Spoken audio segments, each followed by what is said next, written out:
নমস্কার সবাইকে। তো এখন বাজে হচ্ছে 10:30। তো আজকে আমি কোনো ব্লগ করছি না, বা আজকে আমি কি করব না করব সারাদিনে সেটাও হচ্ছে তোমাদের সঙ্গে শেয়ার করছি না। আজকে কিছু কথা বলার জন্য আমার এই ভিডিওটা বানানো। আমি কিছু কথা বলবো, মানে যারা যারা এখনো পর্যন্ত আমার ব্লগগুলো দেখছো, হ্যাঁ আমি জানি আমার ব্লগে বেশি ভিউ নেই, যেহেতু আমার ইউটিউব চ্যানেলটা একদমই নতুন। কিন্তু যখন আমি ইউটিউব চ্যানেলটাকে জার্নিং করা শুরু করলাম, কয়েকটা ভিডিও দেওয়ার পর থেকে আমার কপালটা আস্তে আস্তে পুড়তে শুরু করলো। আর মোটামুটি তারপরে যেহেতু 4 মাস আগে আমার ইউটিউব চ্যানেলটা খোলা, তো 4 মাসের মধ্যে মিনিমাম তোমার 90 120টা ভিডিও থাকার দরকার, মানে বড় ব্লগ। তো সেখানে দেখা গিয়েছে যে আমি মানে হয়তো 30টা 40টা ভিডিও দিয়েছি। তো 4 মাস যদি আমি কন্টিনিউ আপলোড করতাম ভিডিও, তাহলে হয়তো আজকে আমার চ্যানেলটা কিছু হলেও ভিউ হতো। তো যাই হোক, আমার ভিউ নিয়ে এখানে আমি কথা বলতে চাইছি না। কথা বলতে চাইছি যে আমি তোমাদের সামনে খুব কান্নাকাটি করেছি, তোমাদের সামনে আমার লাইফস্টাইলটাকে তুলে ধরেছি। তোমরা যারা আমার ভিডিও দেখছো তারা জানো যে এই মুহূর্তে আমি কোন পজিশনে আছি। যারা জানো না তো তারা তো জানোই না, তো যারা জানো না তারাও দেখো ভিডিওগুলো, দেখলে বুঝতে পারবে যে আমার লাইফটা এখন কোন পজিশনে চলছে, আমি কোন পজিশনে বিলং করছি। তো কথা হচ্ছে এটাই, সত্যি কথা, যে মানুষটার জন্য আমি কান্নাকাটি করেছি, যে মানুষটার জন্য আজকে আমি ঘর ছেড়ে দিয়েছি, ঘর ছেড়ে চলে এসেছি।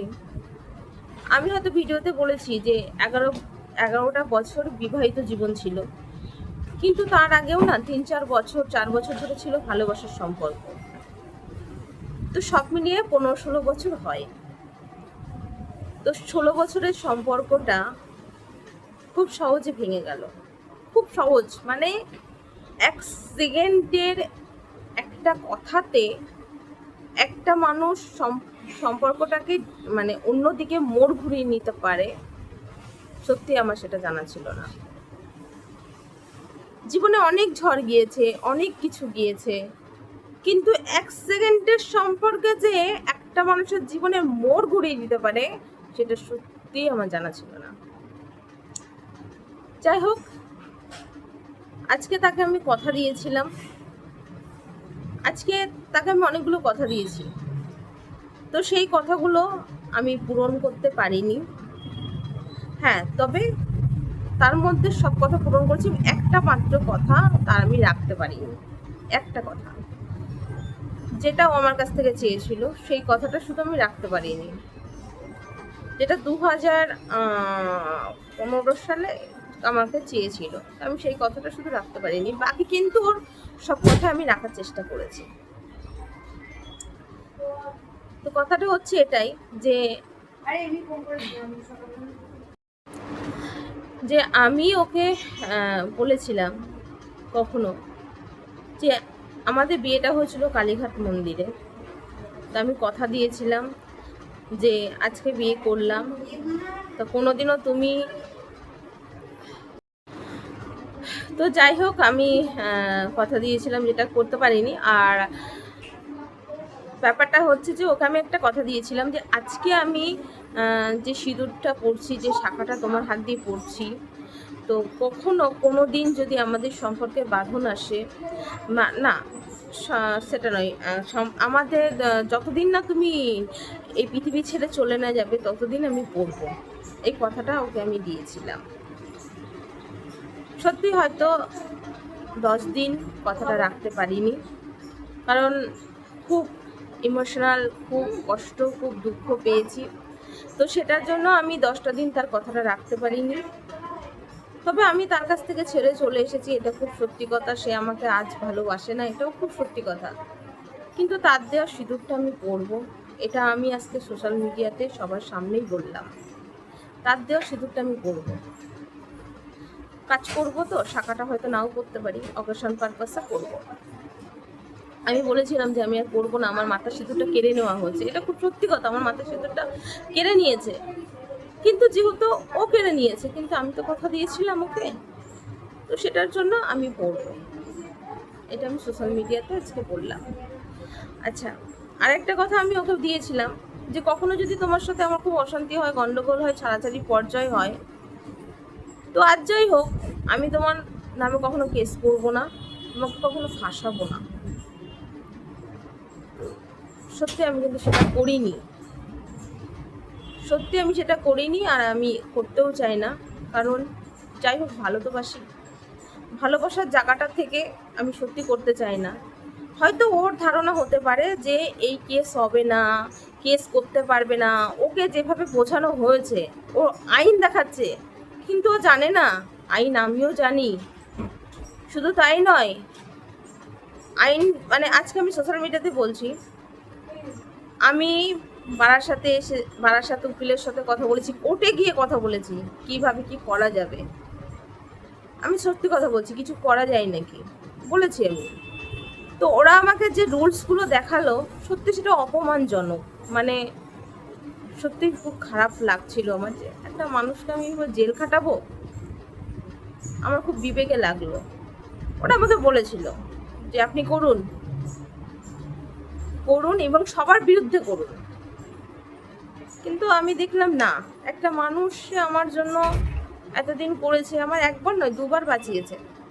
আজকে হয়তো সে হয়তো আমাকে ছেড়ে দিয়েছে, আজকে আমার জায়গায় অন্য কোনো মেয়ে থাকলে অন্য ডিসিশন নিত, সেটা নিয়েছে, ওর জীবনেও নিয়েছে, নেয়নি তা নয়। ও যাকে বেশি ভালোবাসে সেও কিন্তু ওর নামে কেস খামারি করে রেখে দিয়েছে। তো যাই হোক, সেটা আমি করতে চাই না। আমি কথাগুলো শোনার পরে আমার মনটা ভেঙে গেল। পরে এসে খুব চিন্তা ভাবনা, হয়তো রাগের মাথায় চলে গেছিলাম কোর্টে কেস করব বলে। তারপরে বাড়ি এসে চিন্তা ভাবনা করলাম যে না, একটা মানুষ আমার জন্য এত কিছু করেছে, তো সেটার জন্য ওকে আমি কখনো জেল খাটাবো না। আমার ওর থেকে পয়সা করে নেওয়ার কোনো ইচ্ছা নেই, কোনো কিচ্ছু নেই, আমার একটা পয়সার লোভ নেই। ও হয়তো আমার মাকে ফোন করে বলেছে আপনার মেয়ে শুধু টাকা চেনে, টাকা ছাড়া কিছু চেনে না। জানি না, ও আমাকে তো বাড়ি গাড়ি কিছুই তো করে দেয়নি এখনো পর্যন্ত, বা আমার একটা গহনাও করে দেয়নি, বা আমাকে একটা 10,000 টাকা শাড়িও কিনে দেয়নি আজ পর্যন্ত। হ্যাঁ দিয়েছে, হয়তো একটা টপ লাগলে দিয়েছে, পেটে দুটো খাবার দিয়েছে, আজকে একটা জিন্স লাগবে দিয়েছে, আজকে একটা মুখে মাখা ক্রিম দিয়েছে। মিথ্যে কথা তো বলে লাভ নেই, যে যেটা দিয়েছে তাকে সেটা বলতেই হবে। কিন্তু প্রত্যেকটা স্বামী যেটা করে বউদের জন্য, সেটা কিন্তু আমার জন্য কখনো করেনি। তো যাই হোক, করেনি ঠিকই, কিন্তু একটা সময় আমার গডব্লাডারে স্টোন হয়েছিল, সেখানে আমার বাবা মা আমাকে সাপোর্ট দেয়নি, কিন্তু ও দিয়েছে। এটা আমি কখনোই অস্বীকার করবো না, বা কখনোই মিথ্যে কথা বলবো না। অস্বীকার করার এখানে জায়গা নেই। তো ও করেছে আমার জন্য, তো সেই উপকারগুলো আমি মনে রেখেছি বলেই হয়তো আজকে ওর থেকে আমি দূরে। হ্যাঁ, আমার কষ্ট হয়েছে, আমি কষ্ট পেয়েছি, আমি এগুলো মেনে নিতে পারিনি। কারণ একটাই, কেন পারিনি, যে না আজকে আমার সাথে এত কিছু বলে, আজকে তো আমি যা কথা দিয়েছি আমি তো রাখার চেষ্টা করেছি। হ্যাঁ, একটা কথা তোমার রাখতে পারিনি, বাকি তো তোমার জন্য আমি চেষ্টা করেছি সব কিছু। মাত্র আমার একটা মাস শরীর খারাপে, এখনো কিন্তু আমি সেই শরীর খারাপে ভুগছি, এখনো কিন্তু আমার পায়ের যন্ত্রণা, কাজ করতে পারছি না, এই বোনের বাড়িতে এসে আমি কাজ করতে পারি না, ওই করে। যাই হোক, ওরাও দেখছে যে আমি কিভাবে পায়ে যন্ত্রণা ছটফট করি সারাটা রাত। তো তারপরে এতটা শরীর খারাপ নিয়ে, তাও ওদের জন্য হয়তো জামা কাপড় আজকে কাচতে পারিনি, কালকে কেচেছি, এরকম হচ্ছে। 2-3 দিন পরে রেখেছি, তারপরে গিয়ে আমার সময় মতো কেচেছি, আমার শরীরটা যখন সুস্থ হয়েছে তখন কেচেছি। তো এই ব্যাপারগুলো নিয়ে ইস্যু করে আমার সঙ্গে যে একটা এরকম করলো, আমি জানি না এটা সম্পর্কের ইস্যু কিনা, এটা সম্পর্কে ইস্যু কিনা, ও সবাইকে এটাই বোঝাতে চাইছে যে এটা ইস্যু, বাট এটা ইস্যু কিনা জানি না। তবে আমার মনে হয়েছিল কোনো অ্যাঙ্গেল থেকে যে আমাকে ছেড়ে দেওয়ার জন্য একটা প্ল্যান তৈরি করছে। ইভেন ওর অন্য মানুষের সঙ্গে সম্পর্ক তৈরি হচ্ছে, তো সেটার জন্য আমাকে সবসময় বলতো যেদিন আমি ছেড়ে চলে যাবো না সেদিন বুঝবি, যেদিন আমি ছেড়ে চলে যাবো না সেদিন বুঝবি। তো ওর কথাগুলো আমার ডাউট হয়ে গেছিলো, কারণ আমি জানি ও এই টাইপের মানুষ। কারণ ও যখন কিছু করতে চায় না, আগে থেকে ইঙ্কিত দেয় যে হ্যাঁ আমি এটা করতে চলেছি। আমাকে বুঝিয়ে দেয় সবাইকে, সেটা আমার ক্ষেত্রেও হয়েছে। ইভেন ওর যার সঙ্গে এখন জড়িয়ে গেছে তার সঙ্গেও হয়েছে, তার সঙ্গে যে হয়নি তাও না, তার সঙ্গেও হয়েছে। যাই হোক, কাউরির নাম কাউরির ফটো দিয়ে আমি কিছু করতে চাই না। আজকে আমি জানি আজকে আমি যদি নাম ফটো দিই মানুষ ইন্টারেস্ট পাবে দেখার জন্য, কিন্তু আমি সেটা করতে চাইছি না। একটা জায়গা থেকে ভালোবাসি তো করতে চাইছি না। তো যেদিন হয়তো ভালোবাসাটা শেষ হয়ে যাবে সেদিন কি করব আমি এটাও গ্যারান্টি তোমাদেরকে দিতে পারবো না। এটাই হচ্ছে কথা। তো কি বলি বলো? যাই হোক, তোমরা আশীর্বাদ করো আমাকে, আমি যেন নতুন জীবনটাকে সুন্দর করে গুছিয়ে তৈরি করে নিতে পারি। আমি সত্যি কথা বলতে শূন্য হাতে চলে এসেছি, শূন্য হাতে চলে এসেছি। আমি এখন শূন্যভাবে তৈরি হতে চাই, আর সেটা সম্পূর্ণ তোমাদের আশীর্বাদ ভালোবাসা থাকলেই আমার পক্ষে সম্ভব করা। তো তোমরা এতটা ভালোবাসো, এতটা সাপোর্ট করো আমাকে, যে আমি যেন সত্যি তৈরি হতে পারি। তো এখন আমি দেখতে পাচ্ছ ড্রেস ট্রেস পরে আছি। অ্যাকচুয়ালি আমি জব খোঁজার জন্য বেরোচ্ছি।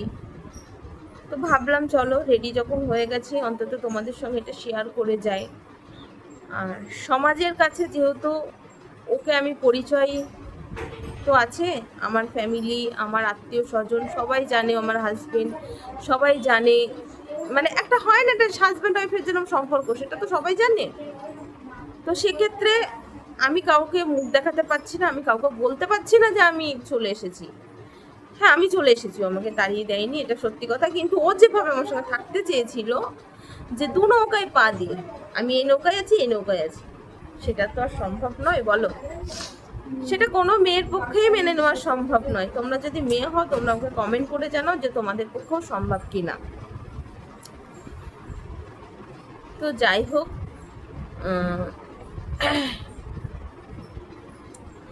যাই হোক আর কিছু বলার নেই। আর হচ্ছে তো এই যে বললাম সিঁদুরটা আমি পরবো, অবশ্যই পরবো, কারণ আমার একটা মান সম্মানের ব্যাপার আছে। আমি তো বলতে পারছি না, কাউকে বলতে পারছি না, তবে সারা জীবন ভালোবাসবো, সারা জীবন ভালোবাসা থাকবে, অন্তর থেকে থাকবে, অন্তর দিয়ে বলছি, সারা জীবন ভালোবাসবো, সারা জীবন ভালোবাসা থাকবে। আজকে যতটা ঘৃণা ওর প্রতি আমার তৈরি হয়েছে তার থেকেও বেশি ভালোবাসা আছে। তো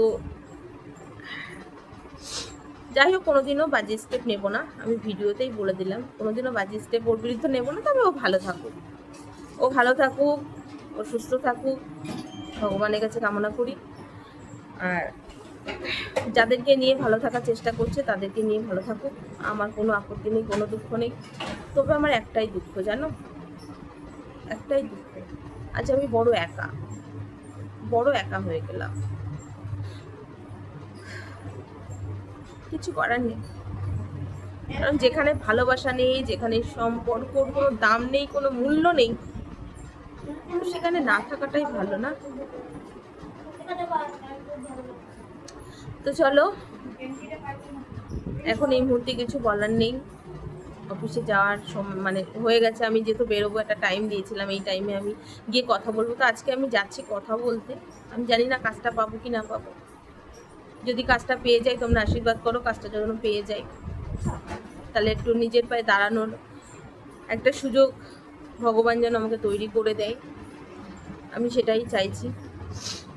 তো চলো সবাই ভিডিওটা অনেক অনেক দেখো, আর তোমরা ভালো লাগলে কমেন্ট করো, আর তোমরা কমেন্ট করে জানাও আমি কি করছি, আমি যেভাবে চলছি সেটা ঠিক করছি কি ভুল করছি। তোমরা আমাকে কমেন্ট করে জানাও, আমার সিদ্ধান্ত নেওয়াগুলো কি ভুল না ঠিক সেটা প্লিজ প্লিজ তোমরা কমেন্ট করে জানাও। তো চলো, বাই।